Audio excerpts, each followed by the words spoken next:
ருத்தியார்ட் கிளிப்ளிங்ஸ் இவர் தான் உலகத்துடைய பிரபலமான தி ஜங்கிள் புக் அப்படிங்கிற புத்தகத்தை எழுதியவர். அந்த புத்தகத்தின்படி பெற்றோரால் கைவிடப்பட்ட குழந்தை ஒன்று காட்டில் நரிகளால் வளர்க்கப்படுது. அங்கே விலங்குகளால் வளர்க்கப்படக்கூடிய அந்த குழந்தை தன்னையும் ஒரு விலங்காகவே நினச்சிக்கிட்டு என்ன பண்ணுதுன்னா, விலங்குகளோட பேச, ஒரு இடம் விட்டு ஒரு இடத்திற்கு போக அப்படின்னு வளர ஆரம்பிக்குது. அந்த குழந்தைக்கு மனிதர்கள் அப்படின்னா என்னன்னே தெரியாது. அவங்களோட எப்படி பேசணும் அப்படின்னே அந்த குழந்தைக்கு தெரியாது. இதுதான் அந்த புத்தகத்துடைய அடிப்படை கதை. ஸோ இது பார்த்தீங்கன்னா இன்னொரு வெர்ஷனில் ரிலீஸ் ஆச்சு. இந்த கதையை தழுவி தான் சில கதாபாத்திரங்களை இணைச்சு சுவாரஸ்யமூட்டும் வகையில் சில விஷயங்களை மாற்றி ஹாலிவுட் திரைப்பட தயாரிப்பு நிறுவனம் மௌக்லி அப்படிங்கிற திரைப்படத்தை உருவாக்குனாங்க. இந்த திரைப்படம் பார்த்தீங்கன்னா பெரிய அளவில் ஹிட் ஆகி பலரையும் ரசிக்க வச்சுது. ஆனால் வெகு சிலருக்கு மட்டுமே தெரியும் இந்த திரைப்படம் ஒரு உண்மையான கதையுடைய தழுவல் அப்படின்னு. அந்த கதையை பற்றி அந்த உண்மையான கதையை பற்றி தெரிஞ்சுப்போமா? 1867ஆம் ஆண்டு உத்தரப்பிரதேச மாநிலம் புலந்த் சாகர் மாவட்டத்தில் இருக்கக்கூடிய சிலர் பார்த்தீங்கன்னா வேட்டையாடுறதுக்காக காட்டுக்கு போகிறாங்க. அப்போது அவங்க காட்டுக்குள்ளே ஒரு குகை இருக்கிறத பார்க்குறாங்க. பொதுவாக அந்த குகை பார்த்தீங்கன்னா ஓநாய்கள் வாழக்கூடிய இடமா தான் இருக்கும். அங்கே வேட்டையாடுறவங்களுக்கு தெரியாதா இந்த குகை எதற்காக இருக்குன்னு? அந்த குறிப்பிட்ட குகையை பார்த்துட்டு இந்த வேட்டைக்காரர்கள் என்ன நினைக்கிறாங்கன்னா, ஒரு வேளை இது ஓநாய்களோடதாகவும் இருக்கலாம், இல்லை நரிகளோடதாகவும் இருக்கலாம் அப்படின்னு நினைக்கிறாங்க. ஆனால் அந்த நேரம் அங்கே நரிகள் இல்லை. அதனால் அவங்க என்ன நினைக்கிறாங்கன்னா, பேசாமல் இந்த தடவை நம்ம குகைக்குள்ளே போய் பார்த்துடலாமா, இந்த குகைக்குள்ளே போகிறதுக்கு முயற்சி பண்ணலாமா அப்படின்னு அவங்களுக்குள்ளேயே பேசிக்க ஆரம்பிக்கிறாங்க. சரி, ஓகே, போயிடலாம் அப்படின்னு அவங்களுக்குள்ளேயே ஒரு மனதாக முடிவு பண்ணி அந்த குகைக்குள்ளேயும் போக ஆரம்பிக்கிறாங்க. குகைக்கு பக்கத்தில் போக போக அவங்க ஒரு விஷயத்த நோட்டீஸ் பண்ண ஆரம்பிக்கிறாங்க. அந்த குகைக்குள்ளே யாரோ இருக்கிறாங்க, அதாவது ஏதோ ஒன்று இருக்கிறது அப்படிங்கிறது அவங்களுக்கு புரிஞ்சிருது. ஆனால் யார், என்ன, விலங்கா எதுவுமே அவங்களுக்கு தெரியல. முதல்ல ஓநாய் தான் அங்கே இருக்குது அப்படிங்கிறத அவங்க நம்புகிறாங்க. அதுக்கப்புறமா அதனுடைய அசைவுகளை பார்த்தோன்னே இது ஓநாய் போல் தெரியலையே அப்படின்னு சந்தேகிக்க ஆரம்பிக்கிறாங்க. அதுக்கப்புறமா நல்லா உத்து கவனிக்கிறாங்க அந்த உருவத்தை. அது ஒரு 6 வயது சிறுவன் அப்படின்னு கடைசியாக அவங்களுக்கு தெரிய வருது. அவனை பார்த்த உடனே இவங்க என்ன பண்ணுறாங்க, பயங்கர அதிர்ச்சியாகிட்டு இங்கே எப்படி சிறுவன் வந்தான் அப்படின்னு அவன் பக்கத்தில் போக ஆரம்பிக்கிறாங்க. அவங்ககிட்ட பேச்சு கொடுக்குறாங்க. ஆனால் பாருங்கள், இவங்க பேசுகிற எதுக்குமே அவன் காதும் கொடுக்க மாட்டேங்கிறான். இவங்க பேசுகிற எதையுமே அவன் திருப்பி இவங்க கூட பேசுறதுக்கு எதுவுமே முயற்சி பண்ண மாட்டேங்கிறான். இவங்க பேசுகிறது அவனுக்கு புரியல அப்படின்னு இவங்களுக்கு ஒரு கடத்தில் புரிஞ்சிருது. அதுக்கப்புறமா அவங்க ஏதோ பேசிக்கிட்டே இருக்கிறத அவன் என்ன பண்ணுறான்னா வினோதமாக பார்க்க ஆரம்பிக்கிறான். ஏதோ விலங்குகள் மாதிரியான ஒரு பாவனையே அவன்கிட்ட இருக்குது. ஏதோ விலங்குகளுக்குள்ளே விலங்குகள் பேசிக்கிட்டா இன்னொரு விலங்கு எப்படி பார்க்குமோ அந்த மாதிரியான ஒரு பார்வை தான் இவன் வேட்டைக்காரர்களை பார்க்குறான். அவங்க கேட்ட எந்த கேள்விக்குமே அந்த சிறுவன் பதில் அளிக்கலையா. அவங்க பேசுனது கூட அவனுக்கு புரியலையாம். அதன் பிறகு பார்த்தீங்கன்னா அந்த வேட்டைக்காரர்கள் என்ன பண்ணுறாங்க அப்படின்னா, இருக்கிறது அடர்ந்த காடு, இதுக்கப்புறம் நம்ம என்ன பண்ணுறது அப்படின்னு பேசிக்க ஆரம்பிக்கிறாங்க. அந்த பகுதியில் பார்த்தீங்கன்னா சாதாரண மனிதர்கள் வந்துட்டு போகிறது அப்படிங்கிறது ரொம்ப கடினம். நல்லா கேட்டுக்கோங்க, அது ஒரு அடர்த்தியான காடு. அதுக்குள்ளேருந்து நம்ம ரொம்ப தூரம் தான் பயணித்து வெளியில் வர முடியும், உள்ளேயும் போக முடியும். இவங்க வேட்டையில் பயிற்சி எடுத்துக்கிறவங்க அப்படிங்கிறதுனால இந்த நபர்களுக்கு அங்கே வர்றது அவ்வளோ சுலபமாக இருந்திருக்கு. ஆனால் சாதாரண மனிதர்களால் அவ்வளோ தூரத்துக்கு உள்ளே வர முடியாது. இங்கே எப்படி இந்த 6 வயது சிறுவன் வந்திருப்பான் அப்படிங்கிற கேள்விதான் அந்த வேட்டைக்காரர்களுடைய மனதில் ஓடிட்டே இருந்திருக்கு. அவங்களுக்குள்ள இந்த ஒரு கேள்வியை தான் மாற்றி மாற்றி எல்லாருமே கேட்டுக்கிட்டே இருந்திருக்கிறாங்க. இந்த சிறுவன் எப்படி இப்படி ஒரு அடர்த்தியான காட்டுக்குள்ளே வந்தான், இவனுடைய பெற்றவர்கள் எங்கே அப்படின்னு. அவங்களுக்கு பார்த்தீங்கன்னா ஒரு பெரும் குழப்பம். இந்த சிறுவன் ஏன் நம்ம பேசுகிற எதுக்குமே பதிலளிக்க மாட்டேங்கிறான், நம்மள ஏன் விசித்திரமாக பார்க்குறான் அப்படின்னு. அங்கே என்ன பண்ணுறாங்க, முடிவாக அவனை விட்டுட்டு போகிறதுக்கு அவங்களுக்கு மனமே இல்லை. அதனால் அந்த சிறுவனை தூக்கிக்கிட்டு அவங்க காட்டிலேருந்து வெளியே வர ஆரம்பிக்கிறாங்க. அங்கிருந்து வந்தவங்க என்ன பண்ணுறாங்கன்னா, ஆக்ராவில் இருக்கக்கூடிய சிக்கந்திரா மிஷன் அனாதை இல்லத்திற்கு அந்த பையனை கூட்டிகிட்டு வராங்க. நாங்கள் வரும்போது பார்த்தீங்கன்னா அவனுக்கு பெயர் அப்படிங்கிறதே கிடையாது. ஆனால் கண்டிப்பாக அனாதை இல்லம் அப்படிங்கிற ஒரு விஷயத்துக்கு அவங்க அழைச்சிட்டு போகிறாங்கன்னா பேர் வேணும் இல்லையா? ஸோ அதனால் என்ன பண்ணுறாங்கன்னா, போகிற வழியிலேயே தினா சனிச்சர் அப்படிங்கிற பெயரை அந்த பையனுக்கு வைக்கிறாங்க. சனிச்சர் அப்படிங்கிறதுக்கு பொருள் பார்த்தீங்கன்னா ஹிந்தியில் சனிக்கிழமை அப்படிங்கிற பொருள் வரும். இது எதற்காக அவனுக்கு வைக்கிறாங்க அப்படின்னா, அவன் அந்த ஆசிரமத்திற்கு சனிக்கிழமை கொண்டு வரப்பட்டதால் அந்த பெயரை அவனுக்கு வைக்கிறாங்க. அந்த சிறுவனுடைய நடவடிக்கைகள் அடுத்த ஆசிரமத்தில் எப்படியெல்லாம் இருந்துச்சு அப்படின்னு பார்த்தீங்கன்னா ரொம்ப விசித்திரமாக இருந்துச்சு அப்படின்னு அங்கே இருக்க மக்கள் சொல்கிறாங்க. அவனை டேரெக்டாக பார்த்த மக்களே சொல்கிறாங்க, காட்டில் இருக்கிற விலங்குகள் மாதிரியே அவன் செய்வான் எல்லா விஷயத்தையுமே அப்படின்னு. ஆனால் பாருங்கள், அவங்ககிட்ட கடைசி வரைக்கும் அவங்களால கம்யூனிகேட் பண்ணவே முடியலையாம்.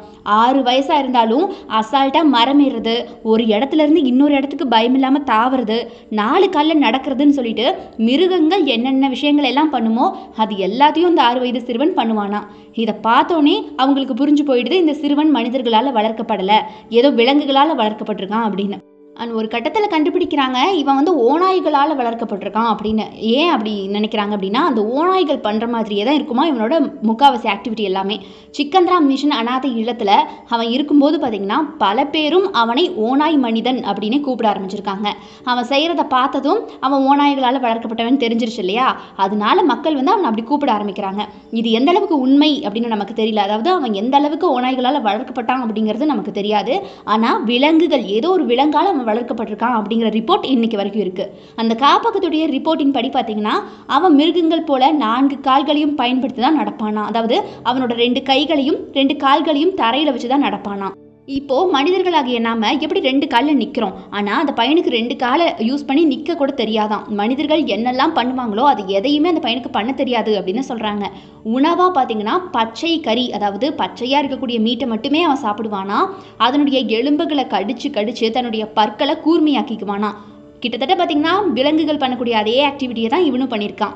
அவன் ஒவ்வொரு முறை உணவை சாப்பிடும் முன்பும் பார்த்திங்கன்னா அதை தன்னுடைய மூக்கால் நுகர்ந்து பார்த்து தான் சாப்பிடுவானா. இந்த பழக்கம் யார்கிட்ட இருக்கும்? அஃப்கோர்ஸ் விலங்குகள் கிட்ட தான் இருக்கும். அதை தான் அவன் பண்ண ஆரம்பிக்கிறான். அதற்கப்புறமா தான் அவன் அந்த உணவை சாப்பிடுவானா. எந்த உணவையுமே அவன் நுகராமல் சாப்பிட மாட்டானா. அவனோட அந்த காப்பகத்தில் இருந்தவங்க வந்து என்ன சொல்கிறாங்கன்னா, பேசவே ரொம்ப சிரமமாக இருக்குது அவன்கிட்ட. அவன் பக்கத்தில் போகிறதுக்கே ரொம்ப பயமாகவும் ரொம்ப கஷ்டமாகவும் இருக்குது. ஏன்னா அவன் எங்களை ரொம்ப விசித்திரமாக பார்க்குறான் அப்படின்னு சொல்கிறாங்க. அவனுக்கு எந்த மொழியுமே தெரியாதான். அவனுக்கு ஏதாவது தேவை அப்படின்னா ஓநாய்கள் போலவே ஊளையிட்டு தான் அதை சொல்லுவானா. அவன் பேசலை அப்படின்னாலும் ஒரு மனிதன் தனக்கு ஒரு பொருள் தேவை அப்படின்னா அதை கையை நீட்டி காட்டுவாங்க இல்லையா, ஆனால் ஓநாய்கள் அப்படி காட்டாது. இவனும் கண்ணுக்கு முன்னாடி ஒரு பொருள் இருந்தாலும் கூட, அது அவனுக்கு தேவையாக இருந்தாலும் கூட அதை கை நீட்டி அவன் காட்ட மாட்டானா. அதை ஒரு மாதிரி சைகையின் மூலமாக கூட அவனால் சொல்ல முடியாதான். ஓனாய் எப்படி கத்தி காட்டுமோ அதே மாதிரி தான் கத்தி காட்டுவானா. இதனை அடுத்து காப்பகத்தில் இருக்கிறவங்களாம் என்ன பண்ணுறாங்கன்னா, அவங்ககிட்ட எப்படி நிற்கணும், எப்படி நடக்கணும், எப்படி ஆடை அணியணும், எப்படியெல்லாம் மற்றவங்க கூட பேசணும்னு சொல்லிட்டு கற்றுக் கொடுக்க முயற்சி பண்ணுறாங்க. ஆனால் அவங்களால அவனுக்கு பேச சொல்லி கொடுக்கவே முடியலை கடைசி வரைக்கும். அவனுக்கு மனிதர்கள் பேசக்கூடிய மொழி புரியவே இல்லை. ஆனால் காப்பகத்தில் இருக்கக்கூடிய சிலர் புகைப்பிடிப்பதை பார்த்தோன்னே அவன் என்ன பண்ணுறான்னா, அதை கப்புன்னு பிடிச்சிக்கிட்டு அவனு சிகரெட்டை எப்படிலாம் பிடிக்கணும் அப்படின்னு கற்றுக்க ஆரம்பிக்கிறான். பாருங்க, அவனுக்கு கூட கெட்டது தான் உடனே பழக வருது.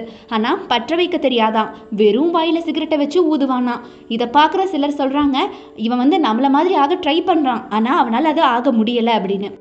அந்த காப்பகத்துடைய சூப்பர்வைசர் லூயிஸ் தனிச்சர் ஓநாய்களால் வளர்க்கப்பட்ட ஒரு குழந்தையாக இருக்க முடியாது அப்படின்னும், அவனோட சில மனித குழந்தைகள் இருக்கலாம் அப்படின்னும் வந்துட்டு அவர் நம்ப ஆரம்பிக்கிறாரு.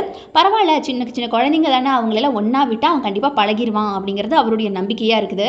ஆனாலும் லூயிஸ் தனிச்சர் மேலே அவருக்கு தனி நம்பிக்கை வைக்க ஆரம்பிக்கிறாரு, கண்டிப்பாக அவனை மாற்றிட முடியும் அப்படின்னு.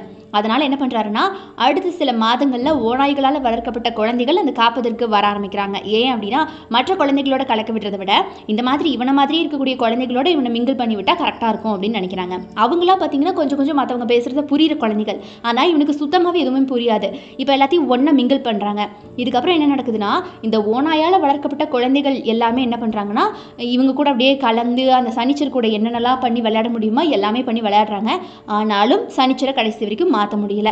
இந்த விஷயம் இந்தியா முழுக்க ஊடகங்களில் வெளியாகுது. இதை எடுத்து பார்த்தீங்கன்னா பலருக்கும் அந்த காப்பகத்தின் மீது கண் திரும்ப ஆரம்பிக்குது. அது பெரும் சென்சேஷன் நியூஸ் ஆகுது, விவாதங்கள்லாம் கிளம்புது. சிலர் அந்த காப்பகத்தின் மீது படையெடுத்து போகிறாங்க இன்டர்வியூஸ்லாம் பண்ணுறதுக்கு. மற்றவங்க கவனம் என்ன ஆகுதுன்னா, எப்படி இது சாத்தியம் அப்படிங்கிற விவாத பொருளாக வந்து அந்த இடத்துல நியூஸாக கிரியேட் பண்ணுறாங்க. அவங்க உண்மையில் மனம் மற்றும் உடல்நலம் குறைபாடு கொண்ட குழந்தைகளாக இருக்கலாம் அப்படின்னு ஒரு தரப்பு சாராரும், இதெல்லாம் உண்மையில் அந்த காப்பகம் எதுக்காகவோ இதெல்லாம் பண்ணுறாங்க, ஏனோ குறுகிய காலகட்டத்திலேயே நம்முடைய காப்பகம் ஃபேமஸ் ஆகணும் அப்படிங்கிற விஷயத்துக்காக தான் அந்த காப்பகம் இதெல்லாம் பண்ணுறாங்க அப்படின்னு பல பேரும் வந்து குற்றம் சாட்டினாங்க. ஆனால் பாருங்கள், உலகத்தில் இதே போல் பல குழந்தைகள் பார்த்திங்கன்னா விலங்குகளால் வளர்க்கப்பட்டிருக்காங்க அப்படின்னு நிறைய ரிப்போர்ட் சொல்லுது. உதாரணமாக உக்ரைன் நாட்டை சேர்ந்த ஆக்சனா அப்படிங்கிற பெண் குழந்தை பார்த்திங்கன்னா தன்னுடைய குடிகார பெற்றோர்களால் ரோட்டில் கைவிடப்படுது. அந்த குழந்தைய தெருநாய்கள் எடுத்து வளர்த்ததாகவும், அந்த குழந்தைய சமூக ஆர்வலர்கள் மீட்ட போது அந்த குழந்தை நாய் போலவே 4 கால்களில் நடந்திருக்கு அப்படின்னு சொல்கிறாங்க. ஆனால் அந்த சிறுமிக்கு அளிக்கப்பட்ட சிகிச்சைக்கு அப்புறமா இப்போ அவங்க நார்மல் மோடுக்கு மாறிட்டாங்க அப்படின்னு சொல்கிறாங்க. அதுக்கப்புறமா பார்த்தீங்கன்னா இதே மாதிரி ஷாம்டியோ அப்படிங்கிற ஒரு இந்திய சிறுவன் ஓநாய்களால் வளர்க்கப்பட்டு 4 வயசில் மீட்கப்பட்டான் அப்படின்னு சொல்கிறாங்க. அவனுடைய பற்கள் கூர்மையாக இருந்திருக்கு. அப்போது அதுபோக நீண்ட நகங்கள் இருந்திருக்கு அவனுக்கு. ஆனால் அவன் மீட்கப்பட்ட சில காலத்திலேயே இறந்துட்டானா. ஸோ இப்போ பார்த்தீங்கன்னா இப்போ நம்மளுடைய தினசனிச்சர் அந்த 6 வயது சிறுவனா மீட்டாங்க இல்லையா, அவன்கிட்ட வரலாம். கம்மிங் டு த பாயிண்ட், அவன் 35 வயதாக இருக்கும்போது காப்பகத்தில் இறந்து போயிருக்கான். அவன் பெரும்பான்மையான நேரம் பார்த்தீங்கன்னா காப்பகத்தில் இருக்கக்கூடிய ஒரு மனிதர்களை விட அங்கே இருக்கக்கூடிய விலங்குகள் கிட்ட தான் அதிக நேரம் செலவிடுவானாம். அவன் கடைசி வரைக்கும் மனித வாழ்க்கைக்கு திரும்பவே இல்லை. இறுதியாக இவனுக்கு டிபி நோய் பாதிப்பு ஏற்பட்டிருக்கு. அதனால் அவன் பார்த்தீங்கன்னா 1895 உயிரிழந்து போகிறான். ஸோ கைஸ், தினசனிச்சருடைய இந்த கதை உண்மையா அப்படின்னு நமக்கு தெரியாது. ஆனால் இன்றைக்கும் பார்த்தீங்கன்னா தினசனிச்சர் அந்த காப்பகத்தில் இருந்ததாகவும் அங்கே அவங்க கூட இருக்கக்கூடிய அந்த நபர்கள் இருப்பாங்க இல்லையா, அவங்கெல்லாம் சில ரிப்போர்ட்ஸ் படி இதை பதிவு செஞ்சதாகவும் சொல்லப்படுது. ஆனால் இதில் பல மர்மங்கள் அடங்கியிருக்கு. இந்த கதை பொய்யா இருந்தால் சனிச்சரால் ஏன் மனித வாழ்க்கைக்குள்ளே வரவே முடியல? ஒருவேளை ஓநாய்களால் அவன் வளர்க்கப்படலை அப்படின்னா அவன் எப்படி அவ்வளவு சின்ன வயசில் விலங்குகள் செய்கிறது மாதிரியே எல்லாத்தையும் செஞ்சு காட்ட முடியும்? ஒருவேளை இந்த கதை உண்மையாக இருந்தால் அவனுடைய பெற்றோர்கள் எங்கே போனாங்க? அவன் எப்படி அடர்ந்த அந்த காட்டுக்குள்ளே போனான்? அவனை ஓநாய்கள் கடிச்சு திங்காமல் வளர்த்ததுக்கான காரணம் என்ன? அப்படி ஓநாய்கள் மனிதர்களை வளர்க்கக்கூடிய தன்மை கொண்டதா? இது எல்லாமே இன்னைக்கு வரைக்கும் மர்மமாக தான் இருக்குது.